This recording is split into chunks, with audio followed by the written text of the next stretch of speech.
Welcome back to another top 3 most creative attacks from the EON League. This one's a little bit special because you get to hear from the players themselves. One of the players tells us in his own words exactly what happened. Two of the players were a little bit shy, so unfortunately you've got me reading a written statement from each of them, but I hope you'll enjoy it. Let's get into it.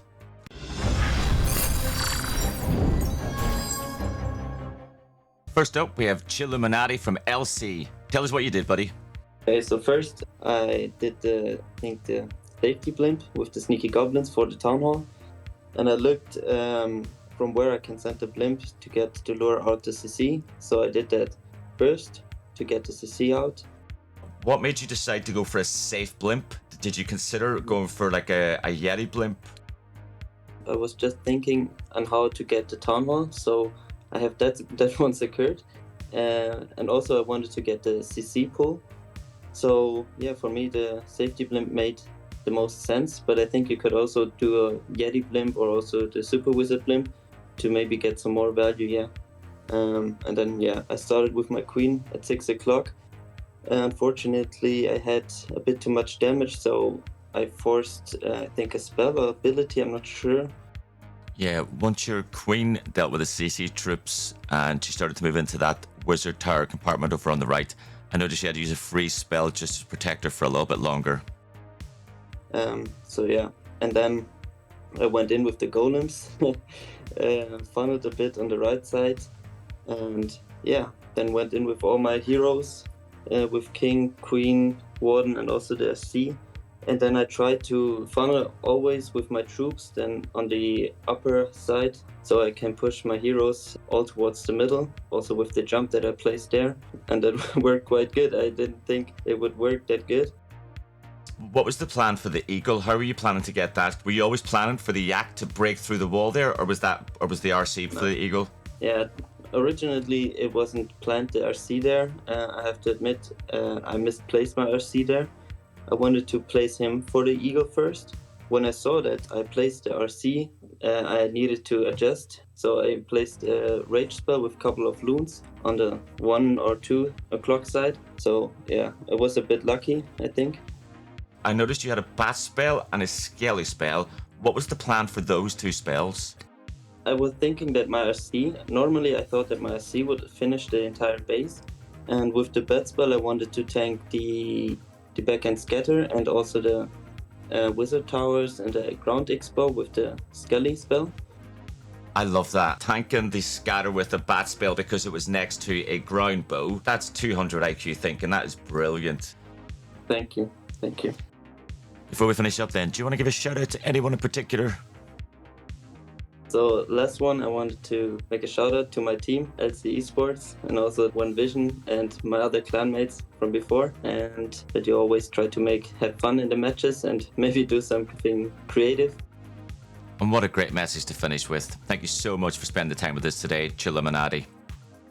Next up, we have Dark Fairies from Cutie Fen, and let's see what he had to say when he was asked about this mass headhunter strategy.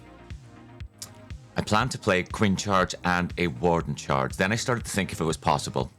First, how to take down the Town Hall, as there are many storages near it, so if using Warden to take them out, it's not worth. Therefore, I used a Yeti to destroy the mortar, which the Flame Flinger is most afraid of, and then it would be easier to smash the Town Hall. This strategy must destroy the Eagle first, as 9 healers would be enough to activate the Eagle.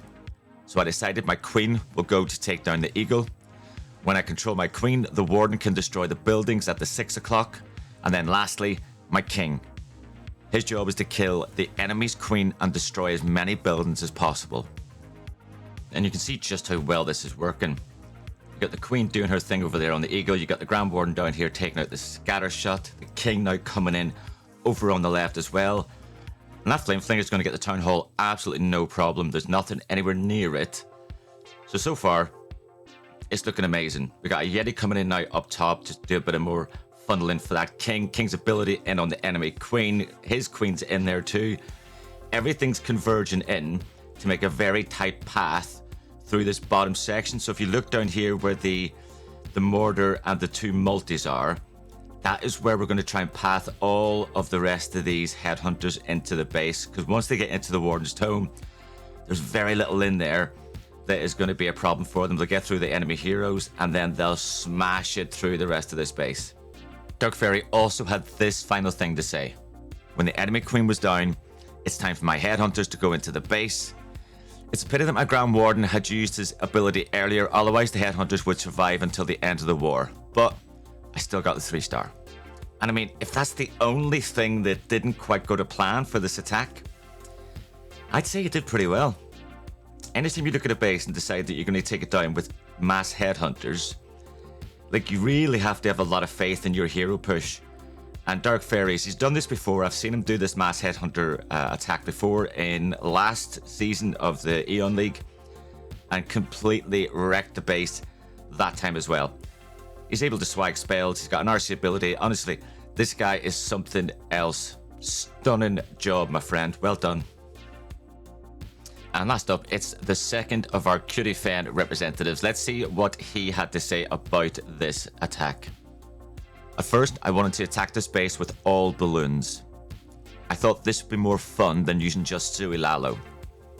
Then I started to choose the direction of attack, whether attacking from 10 or 4 o'clock. While it's appealing to take down the eagle, but they will be facing directly to the air sweeper. So I chose to start from 10 o'clock. I was thinking of spamming the balloons.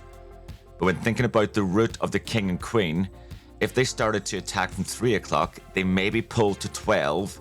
So I decided to play the king at 7 o'clock, use super wall breakers to open 2 layers of wall with Golem to see how many things they can take down. At 9 o'clock, use a small batch of Lalo and balloons to clean up, and balloons spam with a clone spell. I tried to take down as many defenses as possible. Finally, use the Royal Champion, depending on the final situation, to clean up the rest of the base. And just look at the value he gets from that triple clone right in the core of the base. It completely demolishes it. You don't often see that much value from those clone spells anymore, but it was huge. Now, there's not a lot to finish off the rest of this base. Still got 6 headhunters.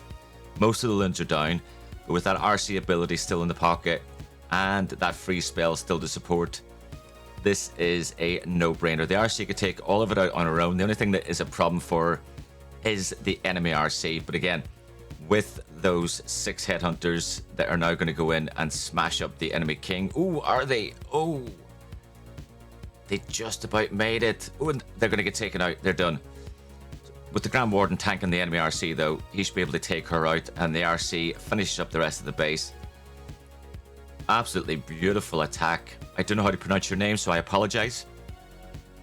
But thank you for taking the time out to send us your commentary and give us your view on what you did throughout that attack strategy.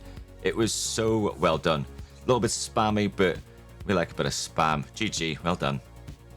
And that is it for another video. If you enjoyed what you saw today, don't forget, drop a like, subscribe, turn on notifications. I'll be back very soon with more Clash of Clans from BadStag Gaming. See you later.